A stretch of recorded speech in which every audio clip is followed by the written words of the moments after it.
Meghan Markle has a hive level emergency that I'm buzzing to tell you about. I'm completely speechless. I want to punch myself in the face. But before I do that, now we have got to talk about Meghan's As Ever launch. Like, I thought this was an onion story at first. I thought, is it April Fool's? This can't be real life because this is a woman that has unlimited resources and insists we call her a friggin' duchess in the United States of America. Okay. So her fans, she has some, have been left disappointed after ordering her $28 jar of honey. Well, there's your first mistake, only to be told that it's not actually available. I mean, is this real life? Shoppers were informed that the products were already sold out, but this is after their purchase was confirmed. So it's like when you swipe the card, you get the celebratory email. It's like, "Hey, girl, it's on its way," and then you're like thinking you won the lottery because Meghan is minutes away from going on Instagram doing her victory lap, going like sold out, all five products flew off the shelves. Okay, you're psyched. You are one of the chosen few. God favored you that day. Okay, well, guess what? JK, because some of her customers were later informed that like they didn't actually have the honey that was in their cart and that they took their money over. Okay, this is like ludicrous to me. Now they did receive, I should stress, to be a good girl. They did receive a full refund and another item of their choice with a personal message from Meghan promising exclusive access to future launches. No, thank you. So, customers have claimed over the weekend that they received this email from the company, which read, "The excitement created a volume of traffic on the site that even we couldn't have anticipated." It's Meghan's success. Meghan is so successful that this bad thing happened. I mean, there's no other explanation. She's just so successful that she screwed up really bad. The orders were happening so quickly that the back end of the site didn't have a chance to keep up. Sounds like it needs a belly rub. The limited edition honey that you purchased was unfortunately already sold out. That could be an omen, ladies and gentlemen. You might just want to take your money and run. Meghan Markle just tried to reinvent herself again, this time as a luxury honey mogul. But instead of sweetness, all she delivered was a sticky mess. Her brand, as ever, promised hand-picked, artisanal, feminist-infused, Duchess-approved honey. This honey, for $28 a jar. But plot twist, it never showed up. People were hyped. Orders went through. Credit cards swiped. Celebration emails sent. Meghan was probably prepping her Instagram victory lap. But then boom, customers got the rug pulled from under them. Turns out the honey wasn't even available. They paid for a fantasy and what they got was a refund and a sorry note. This isn't just a little oopsie. This is e-commerce 101 failure, especially for someone with Meghan's resources. Unlimited PR, Hollywood backing, Netflix deals, and she still can't get a product launch right? Come on. Even your neighborhood Etsy seller could have handled this better. Meghan and perhaps Netflix outsourced her sales to a company called Snow Commerce. In the small print on Meghan's As Ever website, it actually says that this Cincinnati-based e-commerce site is solely responsible for all aspects of your purchases, like washing our hands clean of that. So last week, the Daily Mail reported that Snow Commerce has a horrific reputation with the lowest possible rating from America's most influential consumer rights organization. That's right, just 1 star on America's Better Business Bureau, the BBB. Again, just last week, the Mail quoted clients warning, and this is actually unrelated to Meghan. This is just about this Snow Commerce website. Do not buy anything from any company that uses this joke of a company. So that was one comment. Another critic said, and listen to this one closely, they are ridiculously bad. They're allegedly selling items that they don't have in stock or don't exist at all. Can we stop and rewind the tape? They are ridiculously bad. They're allegedly selling items that they don't have in stock or don't exist at all. That's what the Daily Mail said well before this chaos.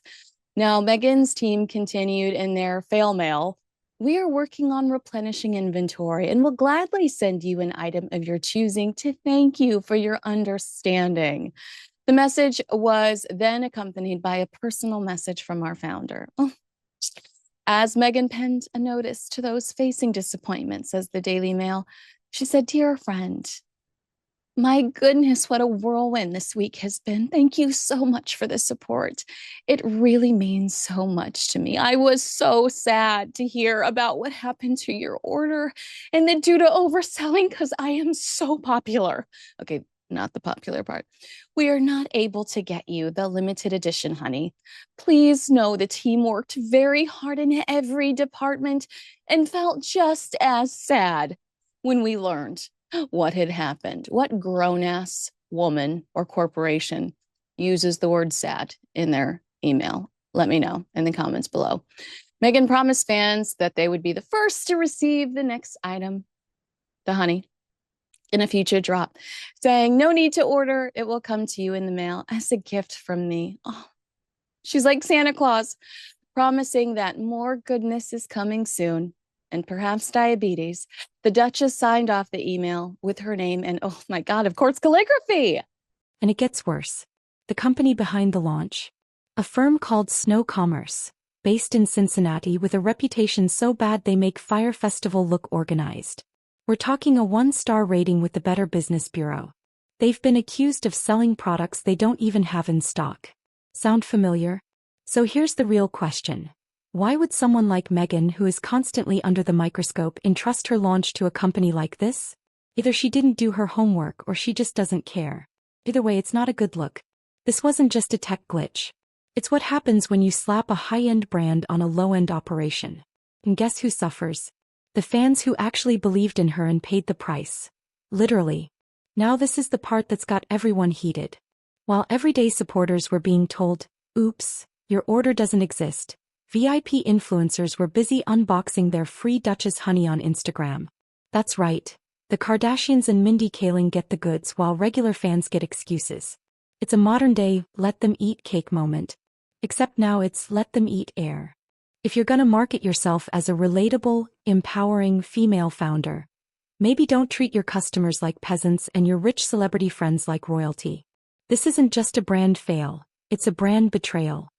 Now, if you were to ask me, I would tell you that this is absolutely unacceptable. You have all the resources you could ever need. Ted Sarandos in Variety magazines, she's the one to bet on. We really believe in her. Ted, get your you-know-what together. Call in the emergency team because this looks crazy. This looks ridiculous. I can't believe I'm actually having to repeat this story because it's insane to me that this could happen underneath a woman with so much attention on her, with all of the resources in the world that she could possibly need, and with so many L's next to her name. That means losses, okay? So many fails. You would want to double, triple, a million times check everything to make sure it was going to work and come to fruition in the way that you envisioned it. And yet here we are. I had one of my friends say to me, like, "I'm not shocked. I guess I'm not shocked, but is that a lie?" Because I'm like waiting for anything to work.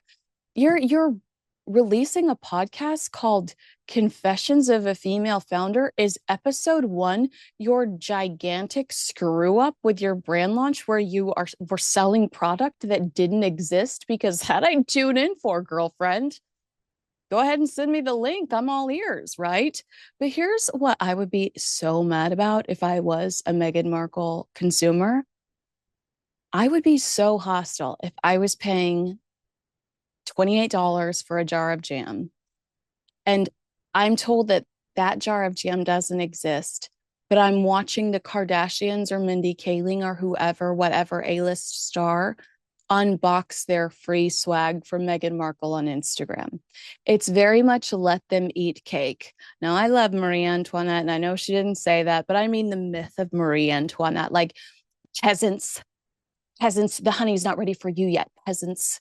That's what I mean. But we got some honey for Kim K, but the honey is not ready for you. So that's what I mean by let them eat cake. Because I'm a Marie Antoinette fan. Okay.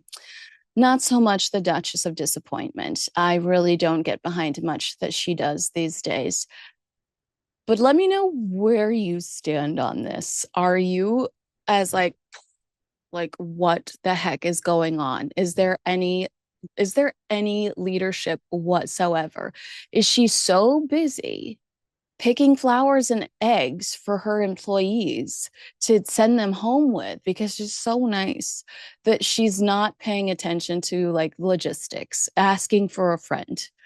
But I think if this story has taught us anything, Meghan Markle is less queen bee and more of a wannabe, and that's gotta sting. I got all the puns too, Megs. I'm waiting for applause. This is me waiting for applause. Here's the reality. This isn't Meghan's first major flop. Remember the Spotify deal? Cancelled. Netflix content? Minimal. The podcast? Gone. And now the brand launch is a disaster. If this was anyone else, we'd say they're done. But because it's Meghan Markle, the media keeps giving her another headline. She's now promoting a new podcast called Confessions of a Female Founder. And I swear if the first episode isn't titled, How I Sold Jam That Didn't Exist, she's missing a huge opportunity. You know what's really sad? That someone with every advantage still keeps fumbling every bag. How many more missteps do we need before we admit that Meghan might be great at getting attention, but not great at delivering results? Meghan Markle wanted to rebrand as a modern Martha Stewart meets Gwyneth Paltrow, but instead she's giving Fire Fest in a mason jar. Her team says they're replenishing inventory, and that customers will be first in line next time. But will there be a next time? At some point, people stop believing in your brand. And in business, trust is everything. Meghan may still have a royal title, but in the world of entrepreneurship, she's one more failed launch away from being totally irrelevant. Alright team, that's the tea or honey on Meghan's latest train wreck. If you loved this breakdown, hit that like button, subscribe for no-nonsense commentary, and tell me in the comments, would you still order from Meghan's brand? Or is this launch the final straw? Let's talk about it.